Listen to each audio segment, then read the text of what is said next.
दोस्तों स्वागत है आपको एक नई वीडियो में। और जैसा कि मैंने आपको बताया था कि हमने एक प्रैक्टिस सेट की या प्रश्नोत्तरी कह सकते हैं हम, उसकी सीरीज शुरू की थी बहुत पहले से। 2-3 वीडियो आपको चैनल पे मिल भी जाएंगी, ठीक है। तो उसी कड़ी में आज हमारे सामने ये आदिकाल से संबंधित एक वीडियो लेके आया हूँ मैं, ठीक है। और 50 प्रश्नों की ये सीरीज होगी, ठीक है। यानी कि आप कह सकते हैं कि ये जो सीरीज होने जा रही है ये संपूर्ण हिंदी साहित्य का इतिहास इसमें कवर होगा। आपका काव्य शास्त्र इसमें आ जाएगा, ठीक है। कम से कम 2500 प्रश्न जो हैं वो इसमें कवर होंगे, ठीक है। और वस्तुनिष्ठ के प्रश्न होंगे, ठीक है। और आपके जो एग्ज़ाम आने वाले हैं अभी, जैसे पीजीटी हिंदी के होंगे, सेट के होंगे, और नेट का भी डेटें भी अनाउंस हो चुकी हैं, ठीक है। तो नेट के लिए भी बहुत महत्वपूर्ण होने वाला है ये। तो दोस्तों आप जुड़ जाइए चैनल के साथ। अगर चैनल पे नहीं आ रहे हैं आप, तो चैनल को सब्सक्राइब कर लीजिए, ठीक है। और सब्सक्राइब करने के बाद अगर वीडियो आपको अच्छा लगता है तो शीघ्र भी कर दीजिए, ठीक है। तो चलिए शुरू करते हैं हम। और 2500 प्रश्नों की ये सीरीज है दोस्तों, ठीक है। और स्तरीय प्रश्न होंगे, किसी भी तरह से आसान, ये कह सकते हैं आपके जो सामान्य से प्रश्न होते हैं वो नहीं होंगे, ठीक है। जो परीक्षा के दृष्टिकोण से बहुत महत्वपूर्ण होंगे वही प्रश्न यहाँ पे रखने की कोशिश की गई है, ठीक है। तो एक मैराथन क्लास भी हमने ली थी, ठीक है, लाइव क्लास। वो अगर आपको वो देखनी हो तो आप वो भी देख सकते हैं प्लेलिस्ट में जाके, ठीक है। 3 घंटे की वो लाइव क्लास थी, ठीक है, मैराथन क्लास थी वो, ठीक है। तो चलिए शुरू करते हैं हम ये जो सीरीज है, ठीक है। और इसका आगाज करते हैं आज।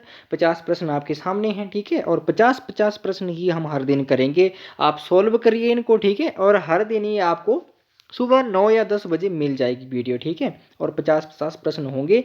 सबसे पहले हम आदिकाल को देखते हैं और उसके बाद हम देखेंगे भक्ति काल को, रीति काल को, आधुनिक काल को, गद्य विधाएं, फिर काव्य शास्त्र पे आएंगे, ठीक है। तो चलिए शुरू करते हैं पहले प्रश्न से। और पहला ही हमारा प्रश्न है, हिंदी साहित्य के काल विभाजन का सर्वप्रथम प्रयास किसने किया, ठीक है। हिंदी साहित्य के काल विभाजन का सर्वप्रथम प्रयास किसने किया। आपके विकल्प हैं आचार्य रामचंद्र शुक्ल, मिश्र बंधु, जॉर्ज ग्रेसन, हजारी प्रसाद द्विवेदी, ठीक है। देखिए दोस्तों, ये जो वीडियो होने वाला है इससे संबंधित इसी तरह का वीडियो मैंने एक आदिकाल से बनाया हुआ है, महामैराथन क्लास, तो उसमें समझाया भी हुआ है, ठीक है। तो इस पर हम सिर्फ जल्दी जल्दी देखते हैं, ठीक है। वैसे जहाँ पे एक्सप्लेन करने की जरूरत होगी मैं एक्सप्लेन कर दिया करूँगा, ठीक है। तो क्या है आदिकाल का ये प्रश्न है, हिंदी साहित्य के काल विभाजन का सर्वप्रथम प्रयास किसने किया, ठीक है। तो आगे ये 4 विकल्प से दोस्तों, तो इसका सही विकल्प क्या हो जाएगा, ग, यानी कि जॉर्ज ग्रेसन ने हिंदी साहित्य में काल विभाजन का सर्वप्रथम प्रयास किया था, ठीक है। और इन्होंने अपने इतिहास ग्रंथ the modern vernacular literature of Hindustan में 11 विभाग किए थे अपने इतिहास ग्रंथ के, ठीक है। चलिए आगे चलते हैं। और अगला, और दोस्तों जो अगला प्रश्न है हमारा उसको देख लेते हैं। और अगला प्रश्न हमारा क्या है, ये कथन से संबंधित है और बहुत महत्वपूर्ण कथन है। तो चलिए इस कथन को पढ़ते हैं। कथन है, यदि एक ग्रंथ के रूप में हिंदी की प्रथम रचना को निर्धारित करना हो तो सरपाद आदि सिद्धों की मुक्त कविताओं के पश्चात जैन आचार्य देवसेन कृत श्रावकाचार ग्रंथ का नाम लिया जा सकता है। कथन किसका है, ठीक है। ये कथन किसका है, आपके विकल्प हैं आचार्य रामचंद्र शुक्ल, डॉक्टर नगेंद्र, डॉक्टर बच्चन सिंह या हजारी प्रसाद द्विवेदी। दोस्तों बहुत महत्वपूर्ण प्रश्न है ये, ठीक है, क्योंकि हर बार परीक्षा में आता है, नेट की परीक्षा में तो बहुत बार देखा भी गया है प्रश्न। और आप प्रीवियस ईयर क्वेश्चन पेपर देखिए, आपको ये प्रश्न वहाँ पे मिल जाएगा, ठीक है। यहाँ पे आपका विकल्प क्या सही हो जाएगा, ख सही हो जाएगा, डॉक्टर नगेंद्र का ये कथन है। आगे चलते हैं। और अगला हमारा प्रश्न है, डॉक्टर बच्चन सिंह के अनुसार पृथ्वीराज रासो है, देखिए इनके पृथ्वीराज रासो का स्वरूप क्या है, डॉक्टर बच्चन सिंह के अनुसार उन्होंने क्या कहा है, ठीक है। ये प्रश्न बन सकता है, वीर काव्य कहा है, प्रेम काव्य कहा, या राजनीतिक महाकाव्य कहा, या श्रृंगारिक काव्य कहा था डॉक्टर बच्चन सिंह हिंदी साहित्य का दूसरा इतिहास, ठीक है। तो उन्होंने क्या कहा था, आपका विकल्प क्या सही हो जाएगा यहाँ पे, ग, यानी कि राजनीतिक महाकाव्य। दोस्तों आप वीडियो को पॉज करके, ठीक है, अच्छे से प्रश्न को पढ़िए और खुद का मूल्यांकन कीजिए कि आपके कितने प्रश्न सही हो रहे हैं, ठीक है। तो 50-50 प्रश्नों का ये सीरीज चल रही है, ठीक है। आप देखिए, खुद का मूल्यांकन कीजिए। अगर चैनल पे नए हैं तो चैनल को सब्सक्राइब कीजिए, ठीक है, क्योंकि ये बहुत बड़ी सीरीज होने वाली है, ठीक है। और आपको एक्सप्लेन करता हुआ भी मैं चलूँगा, ठीक है। जहाँ पे मुझे लगेगा कि यहाँ पे एक्सप्लेन करना पड़ेगा मैं वहाँ पे एक्सप्लेन भी कर रहा हूँ और करूँगा, ठीक है। इससे क्या होगा, आपके जो बहुत सारे कंसेप्ट हैं वो क्लियर भी होते चलेंगे साथ साथ ही, ठीक है। तो अगले प्रश्न की ओर चलते हैं। और अगला हमारा प्रश्न है, हिंदी साहित्य का बृहत इतिहास कितने खंडों में प्रकाशित है, ठीक है। काशी नागरी प्रचारिणी सभा की ओर से ये ग्रंथ प्रकाशित करवाया गया था, ठीक है। तो इस इतिहास ग्रंथ में, ठीक है, इसके इतिहास ग्रंथ के कितने खंड थे, ठीक है, कितने खंड प्रकाशित हुए हैं, ये आपसे प्रश्न बन सकता है। ठीक है, तो आपके विकल्प थे 14, 15, 16 या 17 दोस्तों। ठीक है, तो आगे मैं बताता हूँ इसके संबंध में, क्योंकि प्रश्न आपको आगे भी मिलेंगे इससे संबंधित। ठीक है, नहीं तो मैं आपको यहीं पे बता देता कि हिंदी साहित्य का बृहद इतिहास कितने खंडों में प्रकाशित है, इसके संपादक कौन है। ठीक है, पहले खंड के संपादक कौन है, अंतिम खंड के संपादक कौन है, किसने प्रकाशित करवाया, किसने नहीं करवाया, उसके संबंध में हम आगे प्रश्न बने हैं, तो आप आगे देख लीजिए। ठीक है, तो दोस्तों यहाँ पे क्या विकल्प आपका सही हो जाएगा, ग विकल्प सही हो जाएगा, यानी कि 16। ठीक है, 17 खंडों में प्रकाशित करने की योजना थी, परंतु 16 खंडों में प्रकाशित होता है। ठीक है, जो 17वां खंड था उसके संपादक थे डॉक्टर संपूर्णानंद। ठीक है, क्या नाम था उनका, डॉक्टर संपूर्णानंद। ठीक है, संपूर्णानंद द्वारा जो उनका खंड था वो प्रकाशित नहीं हुआ है। ठीक है, आगे चलते हैं, इससे संबंधित और भी हैं। यहाँ पे आपके ये प्रश्न है, इनमें से आदिकाल की विशेषता नहीं है। ठीक है, आदिकाल की विशेषता नहीं है, इस तरह से प्रश्न बन सकता है। तो आप आदिकाल की जितनी भी विशेषताएं हैं उन पे फोकस कीजिए, उनको याद करने की कोशिश कीजिए, आपको पता होनी चाहिए, क्योंकि प्रश्न आ सकता है। ठीक है, आपका यहाँ पे विकल्प है, युद्धों का सजीव वर्णन, अधिकांश साहित्य असंदिग्ध है। ठीक है, आश्रयदाताओं के सोगान, काव्य के प्रबंधात्मक रूप की प्रधानता, या इनमें से सभी। ठीक है, तो आपको क्या लगता है, आप वीडियो को पॉज कर लीजिए। ठीक है, और सोचिए कि यहाँ पे क्या विकल्प आपका सही हो सकता है। तो यहाँ पे जो ये सभी विशेषताएं दोस्तों, ये सभी आदिकाल की विशेषताएं हैं, आपका यहाँ पे विकल्प इनमें से सभी सही है, ये सही हो जाएगा। ठीक है, अगले प्रश्न की ओर देखते हैं, और अगला हमारा प्रश्न है दोस्तों, आदिकाल को अत्यधिक, ठीक है अत्यधिक, सॉरी, ठीक है अत्यधिक विरोधी एवं व्याघातों का युग किसने कहा। ठीक है, आदिकाल को अत्यधिक विरोधी एवं व्याघातों का युग किसने कहा। आपके विकल्प हैं डॉक्टर नगेंद्र, हजारी प्रसाद द्विवेदी, मोहन अवस्थी, या रामचंद्र शुक्ल। ठीक है दोस्तों, तो आपका विकल्प क्या सही हो जाएगा, यहाँ पे आपका विकल्प ख सही हो जाएगा दोस्तों। क्या सही हो जाएगा, ख, हजारी प्रसाद द्विवेदी ने ये कथन कहा है। और बहुत महत्वपूर्ण प्रश्न है दोस्तों, और बहुत महत्वपूर्ण ये कथन होने वाला है। ठीक है, क्यों, क्योंकि ये प्रश्न बहुत बारी परीक्षाओं में पूछा गया है। आप प्रीवियस ईयर क्वेश्चन पेपर उठा के देखिए, आपको मिल जाएगा वहां पे। ठीक है, तो बहुत महत्वपूर्ण है ये। ठीक है, अगले आगे देखते हैं, आगे है, आदिकाल को संक्रमण काल की संज्ञा किसने दी। बहुत महत्वपूर्ण प्रश्न दोस्तों, आदिकाल से, रीतिकाल से और आदिकाल से, ठीक है, बहुत प्रश्न पूछे जाते हैं कि आदिकाल को ये नाम किसने दिया। ठीक है, वो नाम किसने दिया, रीतिकाल से भी पूछे जाते हैं, परंतु रीतिकाल को तो 4-5 ही नाम दिए गए, परंतु आदिकाल जो बहुत विवादास्पद रहा था। ठीक है, क्या रहा था, विवादास्पद रहा है। ठीक है, आदिकाल हिंदी साहित्य का। ठीक है, तो उसको अनेक विद्वानों ने अपने मतानुसार जो वो अलग अलग नाम दिए हैं। ठीक है, तो यहाँ पे आपके विकल्प रहे डॉक्टर राम खिलावन पांडे, विनय मोहन अवस्थी, कमल कुलश्रेष्ठ, या वासुदेव सिंह। ठीक है, आदिकाल को संक्रमण कालीन में से किस विद्वान ने कहा था। ये आपके 4 विकल्प है दोस्तों। आपको वीडियो पॉज करना है, अपना सोचना है, अपना खुद का मूल्यांकन कीजिए। आप 50 प्रश्नों में से कितने प्रश्न करते हैं, जो 2500 प्रश्नों की सीरीज है दोस्तों। ठीक है, जब वो सीरीज खत्म हो जाएगी, ठीक है, तो आपको मुझे बताना है अंत में कि आपके कितने प्रश्न सही हो रहे हैं। ठीक है, और 2500 प्रश्नों में से आपने कितना सीखा, आपको कितने हेल्पफुल हुए, वो आप मुझे बताएंगे बाद में। ठीक है, तो दोस्तों इसका सही विकल्प क्या हो जाएगा, क, यानी कि डॉक्टर राम खिलावन पांडे ने आदिकाल को संक्रमण काल की संज्ञा दी थी। ठीक है, अगर चैनल पे नए हैं दोस्तों तो चैनल को सब्सक्राइब कर लीजिए, 2500 प्रश्नों की सीरीज शुरू होने वाली है। ठीक है, और आपको क्लासेस भी मिलेंगी। ठीक है, अगला प्रश्न है, हिंदी के विकास में अपभ्रंश का योग पुस्तक के लेखक कौन है। बहुत महत्वपूर्ण पुस्तक है, और इसी पुस्तक में, ठीक है, पहले मैं आपको विकल्प बता देता हूँ। ठीक है, उसके बाद तो आपके विकल्प है काशीनाथ सिंह, ठीक है, नामवर सिंह, ठीक है, रामविलास शर्मा, या प्रकाश गुप्त दोस्तों। ठीक है, तो आपका विकल्प क्या सही हो जाएगा, हिंदी के विकास में अपभ्रंश का योग, यहाँ पे दोस्तों आपका ख विकल्प सही हो जाएगा, यानी कि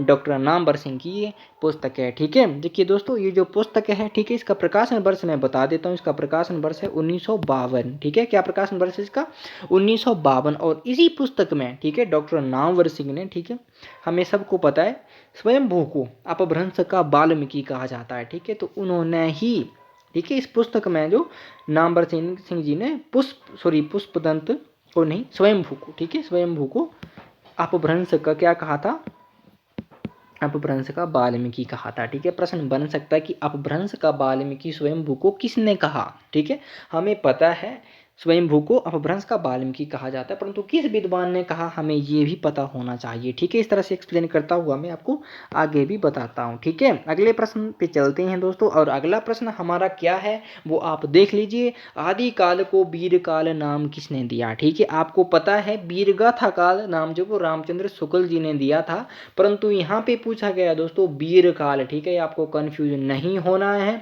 जो पीजीटी की विद्यार्थी तैयारियां कर रहे हैं पीजीटी कमीशन की, उनके लिए बहुत महत्वपूर्ण है, क्योंकि इस तरह के प्रश्न वहां पे आते हैं। ठीक है, तो आपके विकल्प क्या रहे, आपके विकल्प ये रहे स्क्रीन पे आपकी देखिए।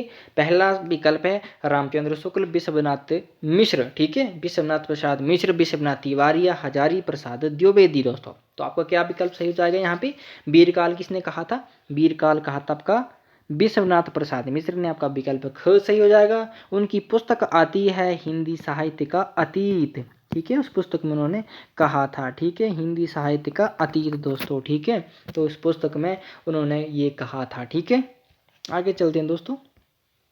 अगला प्रश्न है हमारा, आदिकाल को उद्भव काल नाम किसने दिया। बहुत महत्वपूर्ण प्रश्न है। ठीक है, यहाँ से प्रश्न बनने की संभावना रहती है। मैंने कहा है आपको जो ये सीरीज चली है 2500 प्रश्न जो होंगे, मैंने कहा था पहले भी आपको कि मैं प्रैक्टिस सेट के एक सीरीज लेके आऊँगा। ठीक है, परंतु ये निश्चित नहीं था कि आपको कितने प्रश्न मैं दूंगा। अब मुझे पता लग गया कि इतने प्रश्नों में मैं जो ही कवर कर सकता हूँ इन चीज़ों को। ठीक है, तो आपको 2500 प्रश्न मैंने बता दिए, उससे ज़्यादा हो सकते हैं परंतु कम नहीं होंगे। ठीक है, तो आपको ये सीरीज जो है मिलेगी, 2500 प्रश्नों की सीरीज है, बहुत महत्वपूर्ण सीरीज होने वाली है। और आपका सब कुछ यहाँ पे क्लियर भी कर दूंगा मैं साथ साथ चलते चलते। ठीक है, तो आपको जो ये 25-30 मिनट की वीडियो बनेगी हर दिन 50 प्रश्न आप देखिए। अगर चैनल पे नए हैं तो चैनल को सब्सक्राइब भी कर लेना है आपको। ठीक है दोस्तों, ठीक है। आदिकाल को उद्भव काल नाम किस विद्वान ने दिया, ये आपका प्रश्न है। आपके विकल्प रहे डॉक्टर बच्चन सिंह, शैलेश जैदी, वासुदेव सिंह या विजय गोपाल। तो आपका क्या विकल्प सही हो जाएगा। यहाँ पे आप वीडियो को पॉज कर सकते हैं। ठीक है, थोड़ी देर सोच लीजिए कि आपका क्या विकल्प सही हो जाएगा। और 50 प्रश्नों में आप खुद का मूल्यांकन कीजिए कि आपके कितने सही हो रहे हैं और आप कितनी मेहनत कर रहे हैं, आप उस मेहनत को सही तरीके से कर रहे हैं या नहीं कर रहे हैं, ये भी आपको पता चलेगा। आपका विकल्प यहाँ पे क्या सही हो जाएगा, ग, यानी कि वासुदेव सिंह ने कहा था आदिकाल को उद्भव काल। दोस्तों ठीक है, मैंने कहा आपको कि आदिकाल जो ये हिंदी साहित्य का आदिकाल है बहुत विवादास्पद रहा है। ठीक है, तो विद्वानों ने अपने अपने मतानुसार इसको नाम दिए हैं। ठीक है, आगे चलते हैं। और अगला हमारा प्रश्न, ये बहुत महत्वपूर्ण प्रश्न है दोस्तों, क्योंकि यहाँ से प्रश्न बन सकता है और किसी भी तरह से बन सकता है प्रश्न। ठीक है, यहाँ पे प्रश्न बन सकता है जय मयंक जस चंद्रिका और जय चंद्र प्रकाश पुस्तकों की अवशेष या निर्देश मात्र कहाँ मिलते हैं। ठीक है, आपको दूसरी तरह से भी प्रश्न बन सकता है दोस्तों कि ये जो ग्रंथ है इनमें से कौन से ग्रंथ वर्तमान में उपलब्ध नहीं है, इस तरह से प्रश्न भी बन सकता है। ठीक है, तो आप ध्यान दीजिएगा। ठीक है, प्रश्न क्या है, जय मयंक जस चंद्रिका और जय चंद्र प्रकाश पुस्तकों की अवशेष या निर्देश मात्र कहाँ मिलते हैं। आपके विकल्प थे विजय पादरासो में मिलते हैं, बेली कृष्णन रुक्मणिरी। ठीक है, ये भी एक ग्रंथ है। ठीक है, पृथ्वीराज रासो का, सॉरी पृथ्वीराज का ये। ठीक है, उसके बाद राठौर और इख्यात या वंश भास्कर में मिलते हैं इसके अवशेष। देखिए दोस्तों, ये जो दो पुस्तकें हैं ये वर्तमान में यानी कि उपलब्ध नहीं है। ठीक है, क्या नहीं है, वर्तमान में उपलब्ध नहीं है। ऐसा कौन सा ग्रंथ है जिस ग्रंथ में इसके निर्देश या अवशेष मात्र मिलते हैं, इनके संबंध में थोड़ी सी जानकारी दी गई है। ठीक है, तो वो कौन सा ग्रंथ है। तो दोस्तों आपके विकल्प ये रहे आपकी स्क्रीन पे और आपने पढ़ लिए। ठीक है, तो यहाँ पे क्या सही विकल्प हो जाएगा आपका, राठौरारी ख्यात में मिलते हैं। ठीक है, आगे चलते हैं दोस्तों। और अगला हमारा प्रश्न है, अमीर खुसरो की रचना खालिक वारी किन भाषाओं का शब्दकोश है। ठीक है, क्या है, किन भाषाओं का शब्दकोश है ये खालिक वारी। आपके विकल्प थे अरबी का, फारसी संस्कृत का, उर्दू अरबी फारसी, फारसी अरबी या हिंदी, फारसी अरबी हिंदी, इस तरह के ये चार विकल्प हैं आपको जो स्क्रीन पे दिख भी रही हैं दोस्तों। बहुत महत्वपूर्ण प्रश्न है, अमीर खुसरो से संबंधित है। ठीक है, क्योंकि अमीर खुसरो हिंदी साहित्य में, ठीक है, बहुत महत्वपूर्ण है। ठीक है, बहुत महत्वपूर्ण कवि लेखक है। तो आपका यहाँ पे क्या विकल्प सही हो जाएगा, यहाँ पे आपका विकल्प दोस्तों ग सही हो जाएगा, अरबी फारसी और हिंदी का शब्दकोश है ये। ठीक है, आगे चलते हैं दोस्तों। और अगला हमारा प्रश्न है, भक्ति काल की किस सूफी, ठीक है, भक्ति काल की सूफी काव्य धारा की किस रचना को डॉक्टर राम कुमार वर्मा ने आदि काल में स्थान दिया है। ठीक है, उनका ग्रंथ का नाम क्या है, हिंदी साहित्य का आलोचनात्मक इतिहास। ठीक है, अभी मैंने बता दिया, मुझे लग रहा है कि इससे संबंधित प्रश्न भी बना होगा नीचे। ठीक है, तो कौन सी रचना को स्थान दिया है, चंदायन को उन्होंने ठीक है, आदि काल में गिना है, मुल्ला दाऊद की रचना है ये। आगे चलते हैं दोस्तों। और अगला हमारा प्रश्न, क्योंकि यहाँ ये जो प्रश्न है दोस्तों यहाँ से ये बना है बहुत बार, ठीक है। क्या प्रश्न है? पद्मावत समय, ठीक है, पद्मावती समय किस ग्रंथ का अध्याय या सर्ग है, ठीक है, पद्मावती, ठीक है, पद्मावती समय किस ग्रंथ का अध्याय, यहाँ पे अध्ययन हो गया, इसके लिए माफ़ी चाहूँगा, टाइपिंग संबंधी मिस्टेक्स हैं, ठीक है। तो यहाँ पे क्या विकल्प आपका सही हो जाना चाहिए? आपके विकल्प है पद्मावत, चंदायन, पृथ्वीराय रासो या विजयपाल रासो, ठीक है। तो यहाँ पे आपका दोस्तों क्या विकल्प सही हो जाएगा? पृथ्वीराय रासो, ठीक है। देखिए समय से ही आप अनुमान लगा सकते थे कि पृथ्वीराय रासो के जो अध्याय हैं या सर्ग हैं उनको क्या कहा गया है? समय कहा गया। 69 समय हैं दोस्तों, ठीक है। आगे चलते हैं। और अगला हमारा प्रश्न है, संदेश रासक बहुत महत्वपूर्ण विरह काव्य है, ठीक है। क्या है? बहुत महत्वपूर्ण विरह काव्य है जो, ठीक है, जो एक और, ठीक है, डोहला मारूरा दूहा की मारवणी की याद दिलाता है, तो दूसरी तरफ पद्मावत की नागमती की अब्दुल रहमान कृत संदेश रासक के संबंध में ये कथन किसका है? बहुत महत्वपूर्ण है दोस्तों, आप इसको वेरी वेरी इंपॉर्टेंट लगा लीजिए, ठीक है, वेरी वेरी इंपॉर्टेंट दोस्तों, ठीक है, क्योंकि ये प्रश्न पूछा जा सकता है। इसके संबंध में मैं बताता हूँ कि क्यों पूछा जा सकता है, ये बताता हूँ, ठीक है। आप यहाँ पे इस कथन का अनुमान लगाने की कोशिश कीजिए कि इसका सही विकल्प क्या हो सकता है। आपके विकल्प थे परशुराम चतुर्वेदी, हजारी प्रसाद द्विवेदी, डॉक्टर नगेंद्र या गणपति चंद्र गुप्त दोस्तों। तो यहाँ पे क्या विकल्प आपका सही हो जाएगा? ठीक है, यहाँ पे आपका विकल्प ख सही हो जाएगा दोस्तों, हजारी प्रसाद द्विवेदी। कैसे हजारी प्रसाद द्विवेदी होगा और इस प्रश्न को पूछे जाने की संभावना क्यों है? हिंदी का जो पहला कवि है हजारी प्रसाद द्विवेदी के अनुसार अब्दुल रहमान है दोस्तों, ठीक है। और हिंदी की जो प्रथम रचना है हजारी प्रसाद द्विवेदी के अनुसार वो संदेश रासक है दोस्तों। तो आपका यहाँ पे विकल्प जो है, ठीक है, हजारी प्रसाद द्विवेदी सही भी हो रहा है, ठीक है। और आप यहाँ पे गेस भी कर सकते थे, ठीक है। और ये प्रश्न इसलिए भी महत्वपूर्ण है क्योंकि हजारी प्रसाद द्विवेदी जी हिंदी साहित्य में प्रतिष्ठित आलोचक हैं, ठीक है। तो उनका ये पूछा जा सकता है, ठीक है। तो बहुत महत्वपूर्ण है, इसको देख लीजिएगा।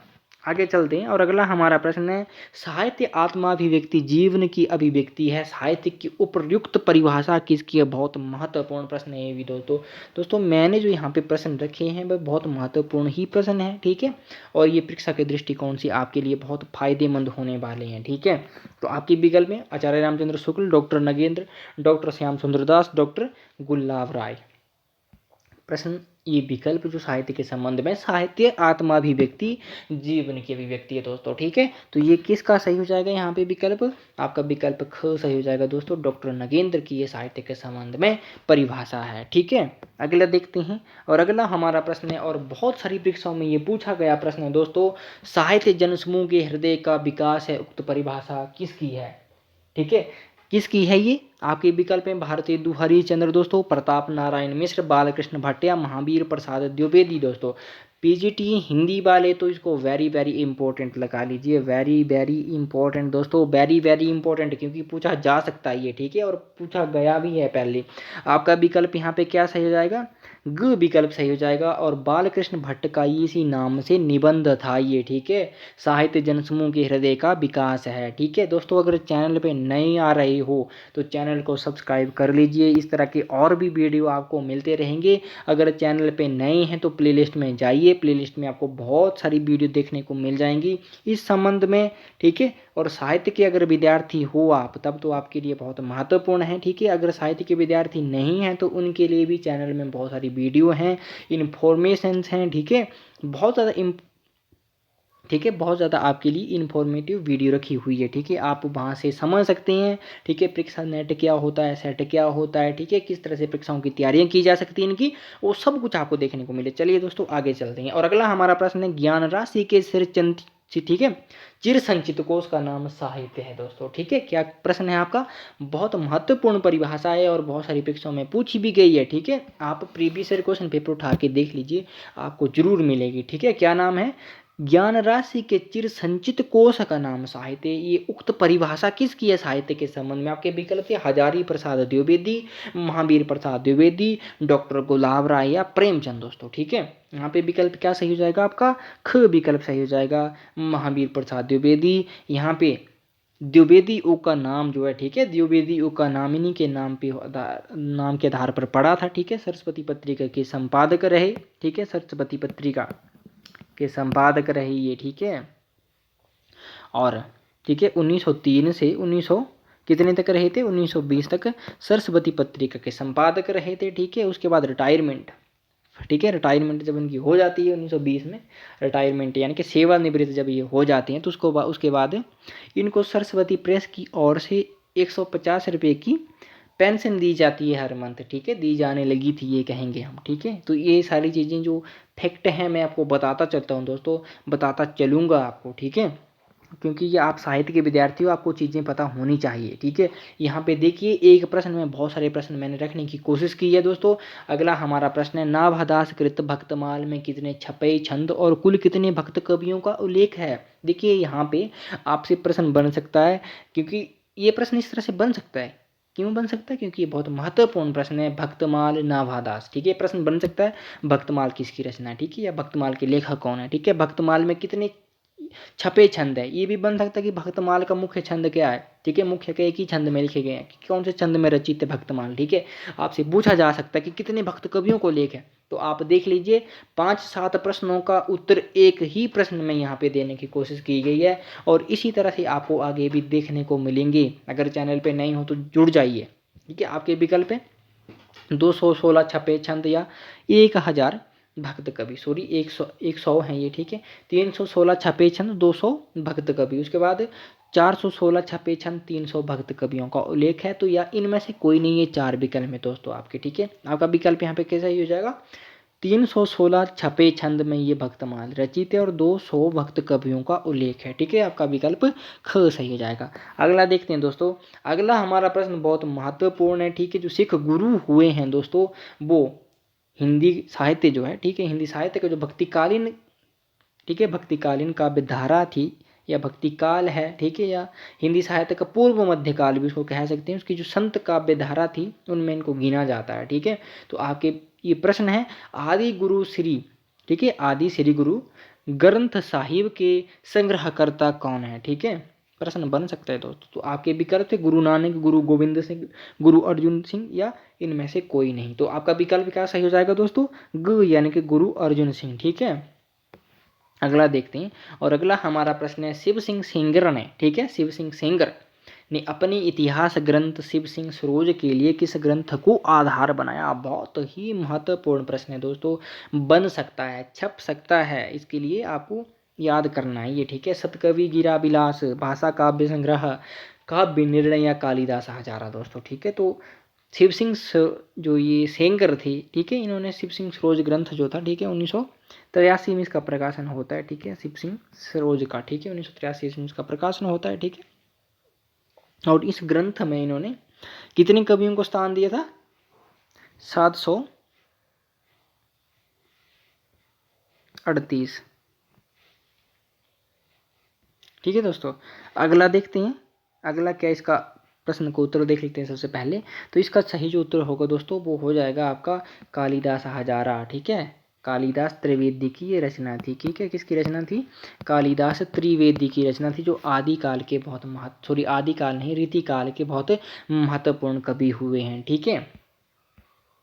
अगला देखते हैं दोस्तों, अगला हमारा प्रश्न है, प्रत्येक देश का साहित्य वहाँ की जनता की चित्तवृत्ति का संचित प्रतिबिंब होता है, कथन किसका है, ठीक है। बहुत महत्वपूर्ण प्रश्न है दोस्तों, बहुत बहुत ही महत्वपूर्ण प्रश्न है। अगर आचार्य रामचंद्र शुक्ल का इतिहास अगर आपने पढ़ा है तो आपको पता होगा, ठीक है। आपके विकल्प यहाँ पे थे और मैंने आपको विकल्प देने से पहले ही बता दिया कि अगर आपने आचार्य रामचंद्र शुक्ल का इतिहास पढ़ा होगा तो ये आचार्य रामचंद्र शुक्ल का कथन था, और बहुत महत्वपूर्ण कथन है ये, और पूछा जाता है दोस्तों, नेट की परीक्षाओं में भी पूछा गया है। आप प्रीवियस ईयर क्वेश्चन पेपर उठा के देखिए, आपको मिलेगा जरूर। आगे चलते हैं दोस्तों, और अगला हमारा प्रश्न है, राग साग्रोद्भव राग कल्पद्रुम संग्रह ग्रंथ के लेखक कौन है। ग्रंथ का नाम क्या है, राग साग्रोद्भव राग कल्पद्रुम, ठीक है, ये संग्रह ग्रंथ है, इसके लेखक कौन है। आपके विकल्प थे दोस्तों, सरदार कवि, गोकुल प्रसाद, कृष्णानंद व्यास देव, या नखछेदी तिवारी। तो यहाँ पे दोस्तों आपका विकल्प क्या सही हो जाएगा, आपका विकल्प ग सही हो जाएगा, यानी कि कृष्णानंद व्यासदेव। दोस्तों देखिए ये बहुत महत्वपूर्ण प्रश्न है, और ये महत्वपूर्ण इसलिए, जो महत्वपूर्ण प्रश्न है सिर्फ मैं वही लेके आया हूँ। आगे चलते हैं दोस्तों, एक ही प्रश्न में बहुत सारे प्रश्न आपको यहाँ पे देखने को मिल जाएंगे। पीजीटी हिंदी वाले ध्यान दीजिएगा, उनके लिए बहुत महत्वपूर्ण है, ठीक है, और जो सेट के एग्जाम वाले हैं वो भी ठीक है, आपका विकल्प है यहाँ पे, ठीक है, इतिहासकार, और इसमें इतिहास ग्रंथ है, ये सुमेलित नहीं होगा इनमें से एक, ठीक है। आपके विकल्प the selection from Hindi literature, लाला सीताराम, ठीक है, विविध त्रयोपदेश, नखछेदी तिवारी, संग्रह, ठीक है, श्रृंगार संग्रह, सरदार कवि, या कवि रत्नमाला, लाला भगवान दीन, ठीक है, देवी प्रसाद मुंसिफ। ये 4 विकल्प हैं दोस्तों। तो दोस्तों यहाँ पे जो असुमेलित था, ठीक है, वो था कवि रत्नमाला, ठीक है, कवि रत्नमाला ग्रंथ जो है लाला भगवान दीन का नहीं है, देवी प्रसाद मुंसिफ का। यहाँ पे जो मैंने टाइप करवाया था उन्होंने यहाँ पे जो सही विकल्प था इसका वो भी यहाँ पे टाइप कर दिया है, ठीक है। तो लाला भगवान दीन का ये नहीं है, देवी प्रसाद मुंसिफ का है, ठीक है, कवि रत्नमाला दोस्तों, ठीक है। एक ही प्रश्न में आपके 5-7 प्रश्न यहाँ पे बन गए हैं, ठीक है। आगे चलते हैं और अगला हमारा प्रश्न ये कथन से संबंधित होने जा रहा है दोस्तों। और प्रश्न है, साहित्य के अंतर्गत वो सारा बांग में लिया जा सकता है जिसमें अर्थबोध के अतिरिक्त भावोन्मेष अथवा चमत्कार पूर्ण अनुरंजन हो, तथा जिसमें ऐसे बांग में की विचारात्मक समीक्षा या व्याख्या हो। उक्त कथन किसका है? बहुत महत्वपूर्ण है दोस्तों, ये बहुत ही महत्वपूर्ण है, ठीक है, क्योंकि परिभाषाओं से संबंधित पूछा जाता है, कथनों से संबंधित पूछा जाता है, नेट की परीक्षाओं में तो पूछा जाता ही है, परंतु जो कमीशन के एग्ज़ाम होते हैं दोस्तों वहाँ पे भी ये बनने लगा है, ठीक है। देखिए, अगर 10 प्रश्न आसान हैं तो उसमें से 5 प्रश्न आपको ऐसे भी आएंगे जो बहुत कठिन होंगे। अगर आपने पढ़े होंगे तभी आप उसका उत्तर दे पाएंगे, नहीं तो आप उत्तर नहीं दे पाएंगे, ठीक है। अगर परीक्षा जो लेते हैं, ठीक है, जो एजेंसियाँ परीक्षाएं लेती हैं, ठीक है, आयोग लेते हैं विभिन्न राज्यों के, ठीक है, जैसे एनटीए लेता है, ठीक है, जो आयोग लेते हैं राज्यों के, ठीक है, यूनिवर्सिटीज़ लेती हैं, तो उनका मकसद ये थोड़ी होता है कि वो सही आसान से प्रश्न देके हर विद्यार्थी का सिलेक्शन करवाएं, ठीक है। जो सही तरीके से पढ़ा होगा उसका ही सिलेक्शन होता है, ठीक है, क्योंकि अगर आसान दे दिए तो सभी सही कर पाएंगे, ठीक है। सभी सही अगर कर दिए तो सबका सिलेक्शन तो नहीं कर सकते ना वो, ठीक है। तो यही तो मानदंड रखे होते हैं उन्होंने, ठीक है, जो सही से पढ़ा होगा वही कर पाएगा। तो ये परिभाषा किसकी है दोस्तों? तो ये परिभाषा आचार्य रामचंद्र शुक्ल की, आपका विकल्प ग सही हो जाएगा। आगे चलते हैं दोस्तों और अगला हमारा प्रश्न है कि निम्नलिखित में से एक ग्रंथ और ग्रंथकार जो सुमेलित नहीं है, यहाँ पे ग्रंथकार होगा, ठीक है, सुमेलित नहीं है। आपके विकल्प है Hinduism and Brahmanism, Monier Williams, Kabir and the Kabir Panth, Westcott, ठीक है, इंडियनिज्म, मैकेनिकल, ठीक है, और an outline of the religion literature of India, ठीक है।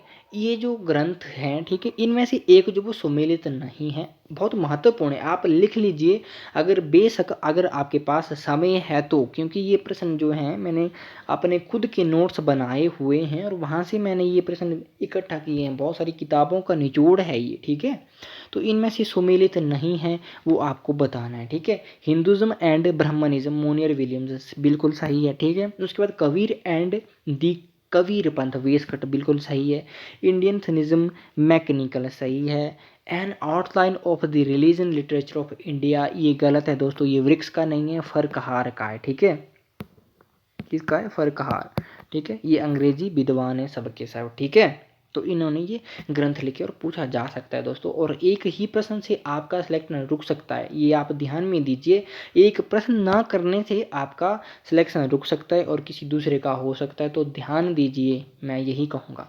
आगे चलते हैं और अगला हमारा प्रश्न है, कुमारपाल चरित्र के रचनाकार कौन है? ठीक है, कुमारपाल चरित्र के रचनाकार कौन है? थोड़ी कुमारपाल प्रतिबोध है, ठीक है। इसी तरह से एक ग्रंथ और भी है जिसका नाम है कुमारपाल चरित्र और कुमारपाल प्रतिबोध। ये रचनाएं जो हैं दो बहुत कंफ्यूज करती हैं विद्यार्थियों को दोस्तों, ठीक है। तो आपके विकल्प है हेमचंद्र, धर्मसूरी, सोमप्रभ सूर्य, जैनाचार्य, मेरुतुंग, ठीक है। तो दोस्तों आपका विकल्प यहाँ पे ग सही हो जाएगा, सोमप्रभ सूर्य की ये रचना है। और उसके बाद आगे भी आप देखेंगे कुमारपाल चरित्र, ठीक है, कुमारपाल जो चरित्र ग्रंथ था उसके लेखक थे आपके हेमचंद्र, ठीक है, हेमचंद्र, ठीक है दोस्तों।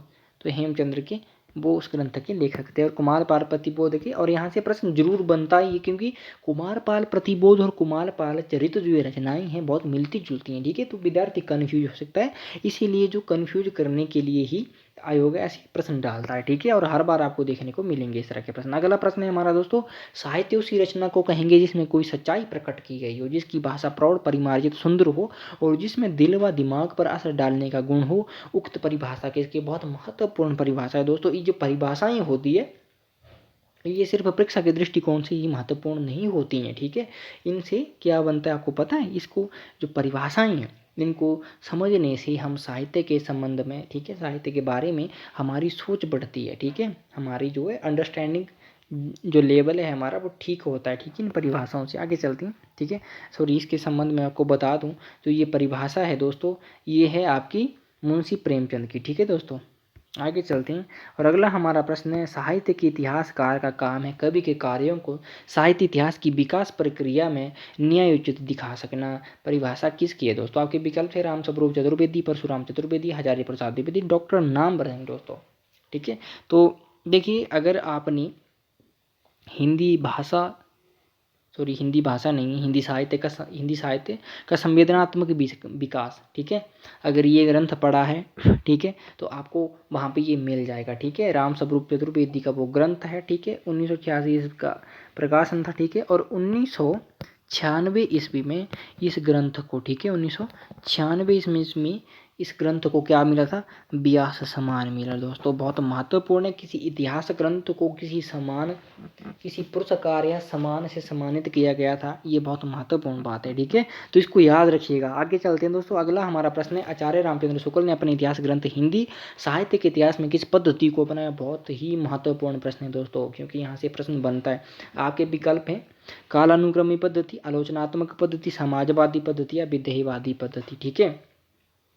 तो दोस्तों देखिए, आचार्य रामचंद्र शुक्ल से जो पहले ग्रंथ लिखे गए थे इतिहास ग्रंथ, जैसे मिश्र बंधुओं का इतिहास ग्रंथ था, ठीक है, मिश्र बंधु विनोद, ठीक है, उससे पहले जॉर्ज ग्रेसन का इतिहास ग्रंथ था, शिव सिंह सेंगर का था, गारचतासी का, तो उन्होंने कौन सी पद्धति अपनाई थी? कालानुक्रमी पद्धति। यानी कि कालानुक्रमी पद्धति आप ये समझ सकते हैं, जो विद्वान, ठीक है, किसी काल में हुए हैं, कालानुक्रमी पद्धति, ठीक है, और जो विद्वान या लेखक कवि भी कह सकते हैं उनको, ठीक है, जो किसी एक काल के हैं, ठीक है, उनके जो जन्म काल हैं, ठीक है, जैसे आप इस तरह से समझ सकते हैं, ठीक है, आपको एक उदाहरण से समझाते हैं, जैसे 2022, ठीक है, और 2023 के जो विद्वान होंगे, ठीक है, वो 2022 का पहले आएगा, 2023 का उसके बाद आएगा, 2024 का उसके बाद आएगा, ठीक है, तो काल अनुक्रम उस तरह से था, ठीक है।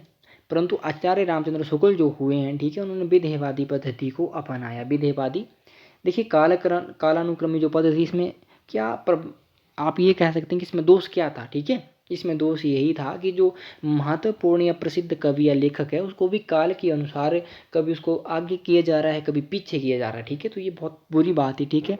और यहाँ पे देखिए विधेयवादी पद्धति, ठीक है, देखिए विधेयवादी जो पद्धति थी, ठीक है, इस पद्धति में जो लेखक था, ठीक है, जो लेखक या कवि थे, उसके जो रचना थी, ठीक है, रचना जो होती है उसकी कृति, ठीक है, उस पर ज़्यादा ध्यान दिया जाता था, ठीक है, उसका समाज पर क्या प्रभाव पड़ रही हैं, ठीक है। तो विधेयवादी पद्धति में आप मूलतः यही कह सकते हैं कि देश काल और वातावरण का ध्यान रखा जाता था, ठीक है, उसकी जो रचना है उसका समाज पर क्या प्रभाव पड़ रहा है उसको देखा जाता था। कालानुक्रमी पद्धति आप देख लीजिए कि अगर कोई कभी आधुनिक काल का है तो उसको आदिकाल में स्थान दे रहे हैं, आदिकाल के भक्ति काल को, भक्ति काल के आदिकाल को, तो इस तरह से जो ये कालानुक्रमी जो पद्धति है दोषपूर्ण थी, ठीक है। तो आचार्य रामचंद्र शुक्ल ने विधेयवादी पद्धति में लिखा और बहुत महत्वपूर्ण प्रश्न बन सकता है दोस्तों। देखिए आगे हमारा प्रश्न है, इनमें से सुमेलित नहीं है, इनमें से सुमेलित नहीं है, कौन सा प्रश्न सुमेलित नहीं है ये आपको बताना है। आपके विकल्प है हिंदी के सामाजिक उपन्यास, ताराशंकर पाठक, यहाँ पे ताराशंकर लिखा गया है, ठीक है, ताराशंकर है ये, ताराशंकर पाठक। उसके बाद है हिंदी के गद्य साहित्य, श्री राम शर्मा, ठीक है, और रामचंद्र तिवारी, ये तो क्या ही लिख दिया इन्होंने, ठीक है। आधुनिक कथा साहित्य, गंगा प्रसाद पांडे। हिंदी उपन्यास का इतिहास, गोपाल राय, ठीक है, हिंदी कहानी का इतिहास, गोपाल राय। तो दोस्तों यहाँ पे आपका विकल्प ये बिल्कुल सही है, ठीक है। यहाँ पे जो विकल्प ख है, ठीक है, आपका हिंदी का गद्य साहित्य, ये जो ग्रंथ है ये रामचंद्र तिवारी का है, ना कि श्री राम शर्मा का, ठीक है। तो आपका यहाँ पे ये विकल्प गलत हो जाएगा, ठीक है।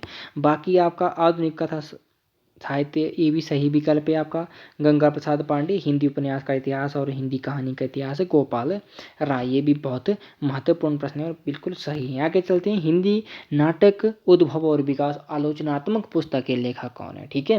हिंदी नाटक उद्भव और विकास, इस आलोचनात्मक ग्रंथ के लेखक कौन है? आपके विकल्प थे विश्वनाथ प्रसाद मिश्र, डॉक्टर नगेंद्र, दशरथ ओझा, डॉक्टर अमरनाथ गुप्त। दोस्तों आपका विकल्प यहाँ पे क्या सही हो जाना चाहिए?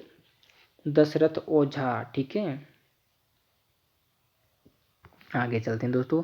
और अगला हमारा प्रश्न आ गया फिर से कि काशी नागरी प्रचारणी सभा की ओर से प्रकाशित हिंदी साहित्य का बृहत इतिहास के बारे में हमने पहले थोड़ी सी बात कर ली कि पहले खंड, ठीक है, इस ग्रंथ का जो पहला खंड है 16 खंडों में प्रकाशित है, ठीक है। पहले खंड हिंदी साहित्य की पीठिका, पहले खंड का नाम क्या है? हिंदी साहित्य की पीठिका। आपके कितने सारे प्रश्न बन गए। इसके संपादक कौन है? ये आपसे पूछा जा सकता है क्योंकि पहला ही खंड है तो पूछा जा सकता है, जाहिर सी बात है, ठीक है। तो आपको इसके लिए भी तैयार रहना है। आपके विकल्प है doctor Dhirendra Verma, doctor Rajbali Pandey, doctor Krishnalal या चंद्रवली पांडे। तो आपका विकल्प दोस्तों यहाँ पे बिल्कुल सही हो जाएगा ख, यानी कि डॉक्टर राजबली पांडे, ठीक है। आगे चलते हैं दोस्तों। अगला हमारा प्रश्न है हिंदी साहित्य का आलोचनात्मक इतिहास ग्रंथ के लेखक कौन है? हिंदी साहित्य का आलोचनात्मक इतिहास, आपको ये प्रश्न मैं तो कहूँगा कि बहुत आसान सा प्रश्न है ये, ठीक है। हिंदी साहित्य के विद्यार्थियों के लिए, पीजीटी हिंदी वाले के लिए आसान है। नंद दुलारी वाजपेयी, गणपति चंद्र गुप्त, शांति प्रिय द्विवेदी या डॉक्टर रामकुमार वर्मा। तो आपका विकल्प क्या सही हो जाएगा दोस्तों यहाँ पे? घ, यानी कि डॉक्टर रामकुमार वर्मा, 1938 का प्रकाशन है, ठीक है। और ये जो ग्रंथ था दोस्तों, इसके संबंध में सामान्य सी मैं जानकारी आपको बता दूं तो ये जो ग्रंथ था डॉक्टर रामकुमार वर्मा का ये शोध प्रबंध था, यानी कि पीएचडी के लिए उन्होंने थीसिस लिखी थी, ठीक है। ये ग्रंथ था हिंदी साहित्य का आलोचनात्मक इतिहास। और 1940 ईस्वी में, देखिए 1940 ईस्वी में नागपुर विश्वविद्यालय द्वारा इन्हें पीएचडी की उपाधि दी गई थी इस ग्रंथ के आधार पर, ठीक है।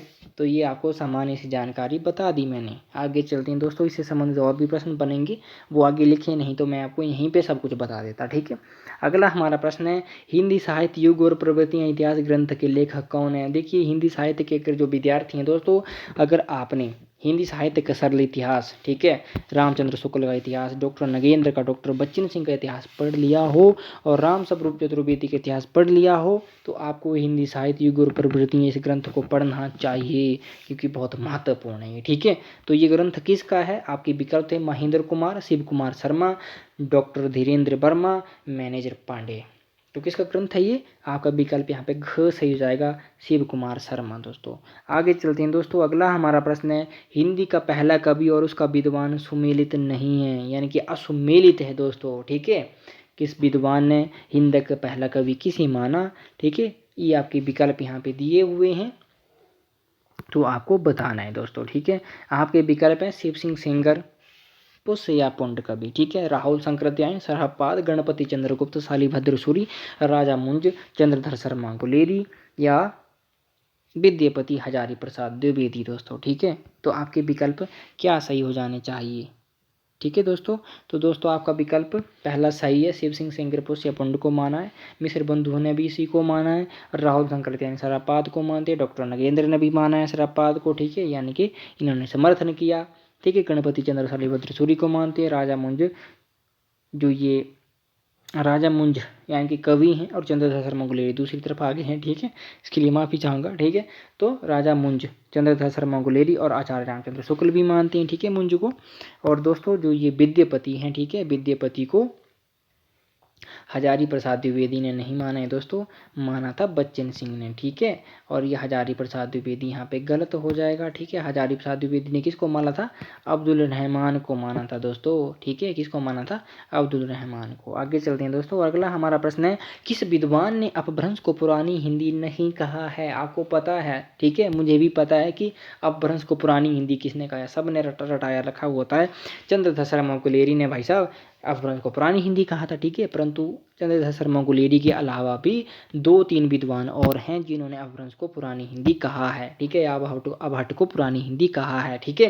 प्रश्न बन सकता है तो ये इसीलिए मैंने यहाँ पे प्रश्न लाया। आपके विकल्प थे, ठीक है, राहुल शंकरत्यायन, चंद्रधर शर्मा गुलेरी, डॉक्टर बच्चन सिंह या रामचंद्र शुक्ल, ठीक है। दोस्तों सबसे पहले चंद्रधर शर्मा गुलेरी ने अपभ्रंश को पुरानी हिंदी कहा, बिल्कुल सही बात। उसके बाद आचार्य रामचंद्र शुक्ल ने भी कहा है, आप उनका इतिहास उठा के देखिए आपको मिल जाएगा। राहुल शंकरत्यायन जी ने भी कहा, इसीलिए तो उन्होंने, ठीक है, हिंदी का पहला कवि किसे माना था? सरहपाद को मान लिया था, ठीक है। देखिए डॉक्टर बच्चन सिंह ने अपभ्रंश को पुरानी हिंदी नहीं माना है, ठीक है। उन्होंने तो आदिकाल का नामकरण, ठीक है, या काल जो सीमा है, ठीक है, समय सीमा भी हम कह सकते हैं, वो भी तक नहीं दी अपने इतिहास ग्रंथ में। हिंदी साहित्य का दूसरा इतिहास और आदिकाल को उन्होंने नाम दिया है अपभ्रंश काल, ठीक है। आगे चलते हैं दोस्तों। अगला हमारा प्रश्न है, वस्तुतः ये सारी आधुनिक भाषाएं 12वीं-13वीं शताब्दी में अपभ्रंश से अलग होती दिख पड़ती हैं। कथन किसका है? ये कथन किसका दोस्तों आपको पता होना चाहिए, ठीक है। बहुत महत्वपूर्ण कथन है ये, ठीक है। आपके विकल्प थे राहुल शंकरदयाल, चंद्रधर शर्मा गुलेरी, रामचंद्र शुक्ल या डॉक्टर बच्चन सिंह। तो आपका यहाँ पे विकल्प क्या सही हो जाना चाहिए दोस्तों? आप गैस भी लगा सकते हैं और वीडियो पॉज करके गैस लगाइए कि क्या विकल्प आपका सही हो सकता है। तो आपका विकल्प यहाँ पे ग सही हो जाता, चंद्रधर शर्मा गुलेरी का ये कथन है।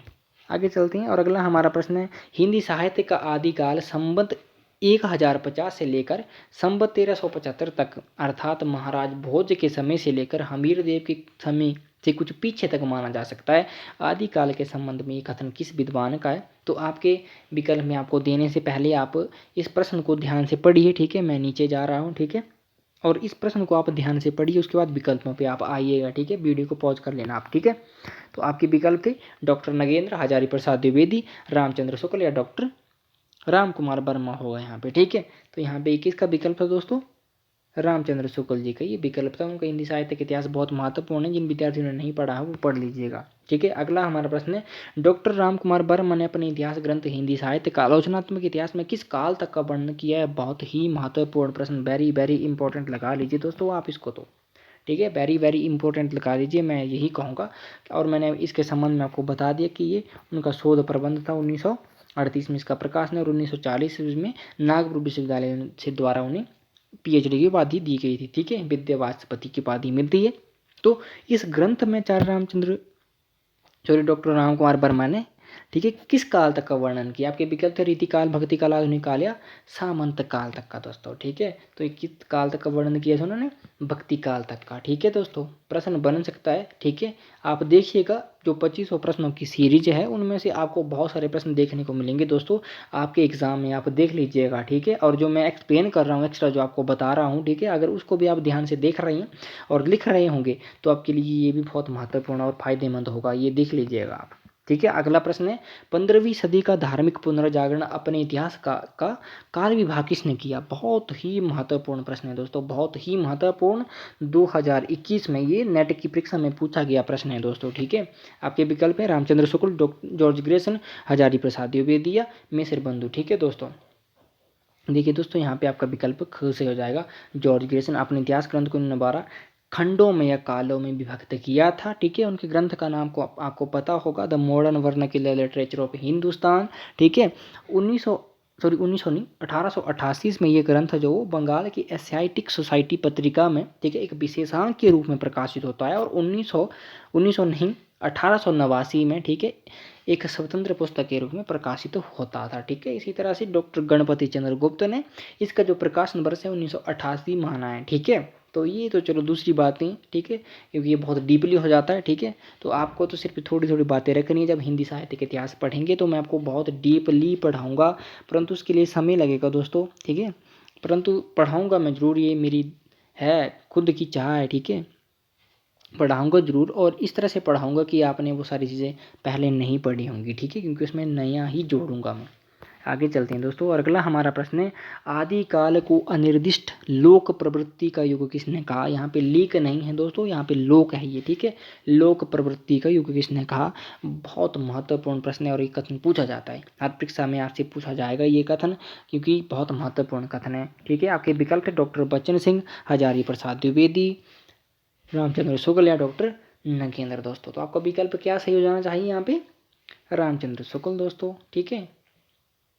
अगला देखते हैं दोस्तों, और अगर आप चैनल पे सच में नए हैं दोस्तों, अगर नए चैनल पे नहीं आ रहे हो, ठीक है, यहाँ तक वीडियो देख रहे हो, ठीक है, अगर आपको इसी तरह से और भी वीडियो मिलेंगी दोस्तों, ठीक है, तो चैनल के साथ जुड़ जाइए आप, ठीक है। अगला हमारा प्रश्न, किस विद्वान ने सिद्ध साहित्य, नाथ साहित्य और जैन साहित्य को सांप्रदायिक साहित्य कहकर आदिकालीन साहित्य से निकाल दिया था? आपके विकल्प थे रामचंद्र शुक्ल, डॉक्टर नगेंद्र, हजारी प्रसाद द्विवेदी या परशुराम चतुर्वेदी दोस्तों।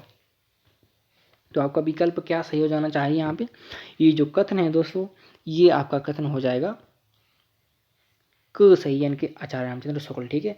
आचार्य रामचंद्र शुक्ल, ठीक है, दो विद्वान उनके साथ और थे, ठीक है, श्याम सुंदर दास जी थे उनमें से, ठीक है। तो ये तीन विद्वानों को काशी नागरी प्रचारणी सभा ने हिंदी शब्द सागर की एक ग्रंथ था, हिंदी शब्द सागर, ठीक है, कोश ग्रंथ उसको कह सकते हैं, उसकी लिखने के लिए कहा था, ठीक है, 1927 ईस्वी में, ठीक है। उस ग्रंथ को लिखने का दायित्व इन 3 विद्वानों पर था, ठीक है। उनमें आचार्य रामचंद्र शुक्ल, डॉक्टर श्याम सुंदर दास थे, डॉक्टर श्याम सुंदर दास, ठीक है। एक विद्वान शिव सिंह या शिव नारायण कुछ तरह के, मैं भूल गया हूँ, ठीक है, उनका नाम था, ठीक है। तो वो 3 विद्वानों को हिंदी शब्द सागर जो ग्रंथ लिखने की के लिए कहा गया था। किसने कहा था? ये काशी नागरी प्रचारणी सभा की ओर से, ठीक है, 1927 में, ठीक है।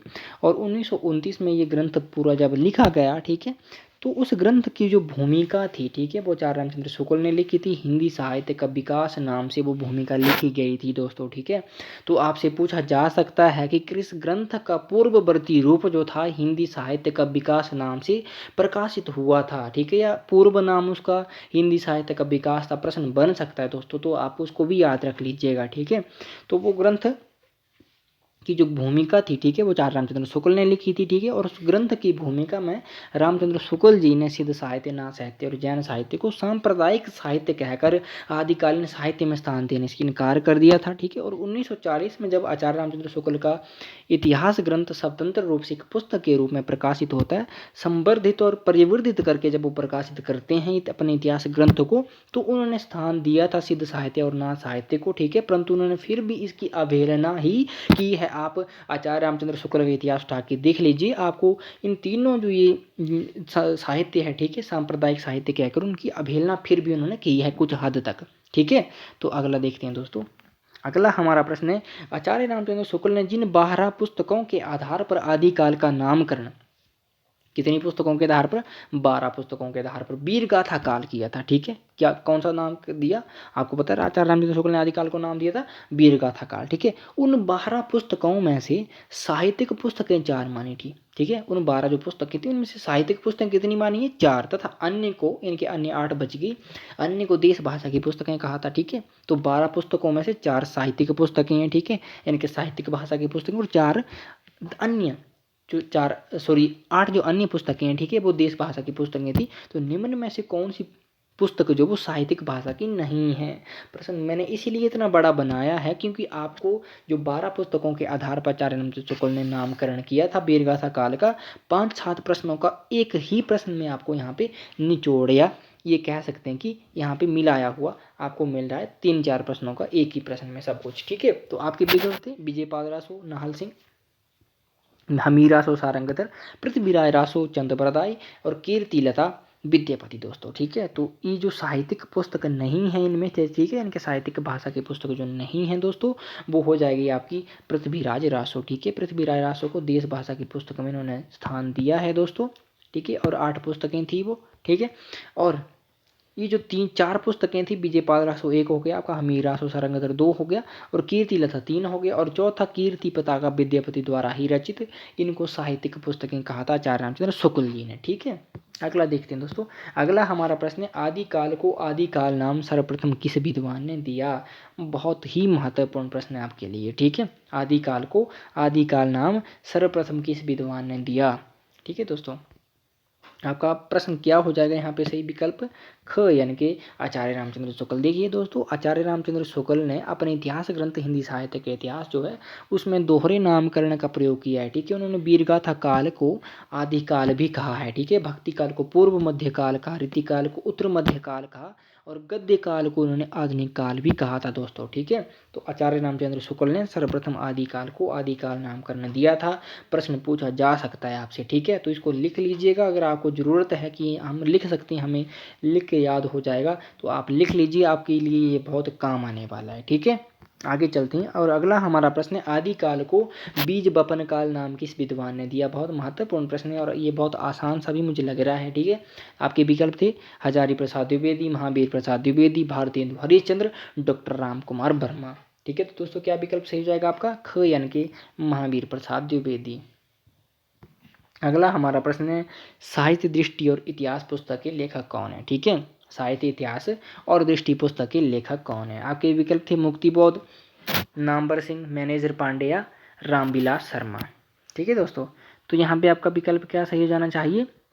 यहाँ पे आपका विकल्प हो जाएगा सही दोस्तों ग, यानी कि मैनेजर पांडे, ठीक है। अगला देखते हैं। और अगला हमारा प्रश्न है 84 सिद्धों के नाम सर्वप्रथम किस ग्रंथ में मिलते हैं? 84 सिद्धों के नाम सर्वप्रथम किस ग्रंथ में मिलते हैं? बहुत महत्वपूर्ण प्रश्न है। सबको पता है सिद्धों की संख्या 84 है, ठीक है। आदिकालीन साहित्य इन्होंने लिखा है, ठीक है। तो अब ये जो सिद्ध हैं, ठीक है, इनका नामकरण, ठीक है, जो हुआ है कि 84 सिद्धों के जो नाम है कौन से साहित्य ग्रंथ में मिलते हैं, ठीक है। कौन सा ग्रंथ है वो? आपके विकल्प से वर्ण रत्नाकर, राहुल बेल, विद्यापति पदावली या उक्ति व्यक्ति प्रकरण दोस्तों। तो यहाँ पे आपका विकल्प क्या सही हो जाना चाहिए? क से हो जाएगा। वर्ण रत्नाकर ज्योतिषवर ठाकुर द्वारा रचित ये ग्रंथ है, ठीक है। अगला देखते हैं। अगला हमारा प्रश्न है राहुल शंकराचार्य ने हिंदी काव्य धारा 1945 इसका प्रकाशन वर्ष है, कितने सिद्धों की रचनाओं को प्रकाशित या संपादित किया था? बहुत ही महत्वपूर्ण प्रश्न है, ठीक है। हिंदी काव्य धारा का प्रकाशन कब है? 1945 है, ठीक है दोस्तों। तो इनमें से जो 84 सिद्ध हुए उनमें से कौन से ऐसे महत्वपूर्ण सिद्ध हैं, ठीक है, और उनकी संख्या कितनी है जिसको इन्होंने स्थान दिया है इस ग्रंथ में, ठीक है। आपके विकल्प थे 18, 19, 20 या 21। तो आपका विकल्प क्या सही हो जाना चाहिए यहाँ पे? 18 सिद्धों की रचनाओं को दोस्तों। अगला देखते हैं दोस्तों। और अगला हमारा प्रश्न है बोधगान ओ दोहा शीर्षक पुस्तक का संपादन किसने किया? बोधगान ओ दोहा। आपके विकल्प में प्रबोध चंद्र बागची, हजारी प्रसाद द्विवेदी, राहुल शंकराचार्य या हजारी प्रसाद द्विवेदी, राहुल शंकराचार्य और, ठीक है, हरप्रसाद शास्त्री दोस्तों, ठीक है। तो यहाँ पे जो बोधगान और दोहा दोस्तों ये ग्रंथ है, ठीक है, 1917 इसका प्रकाशन वर्ष है, ठीक है। और ये बांग्ला भाषा में रचित है, ठीक है। किस भाषा में रचित है? बांग्ला भाषा में रचित है दोस्तों। और इस ग्रंथ में जो सिद्धों की रचनाएं हैं दोस्तों उनमें से भी सरहप्पा को इन्होंने क्या कहा है पता आपको? आपको पता होना चाहिए, मैं इसीलिए बता रहा हूँ। जो फैक्ट हैं यहाँ पे, ठीक है, वो फैक्ट मैं इसीलिए बता रहा हूँ क्योंकि आपको पता हो, क्योंकि आप साहित्य के विद्यार्थी हो, ठीक है। तो सरहप्पा को इन्होंने पुरानी बंगला, ठीक है, यानी कि 1000 वर्ष पुरानी बंगला का पहला कवि या बंगला का पहला कवि भी माना है, ठीक है। किसने माना है? आपको विकल्प में मैं बता देता हूँ कि इसका संपादन किया था हरप्रसाद शास्त्री जी ने, ठीक है। और मैंने आपको बता दी कि ये बंगला में रचित है, 1917 इसका प्रकाशन वर्ष है। और सरहप्पा को बंगला का पहला कवि माना इन्होंने, ठीक है। तो आज के जो ये प्रश्न थे दोस्तों, ठीक है, आज के प्रश्न यहाँ पे समाप्त होते हैं, ठीक है। आज के प्रश्न यहीं पे समाप्त होते हैं, 50 प्रश्न। और इसी तरह से अगले 50 प्रश्न आपको आदिकाल से संबंधित यहाँ पे मिल जाएंगे।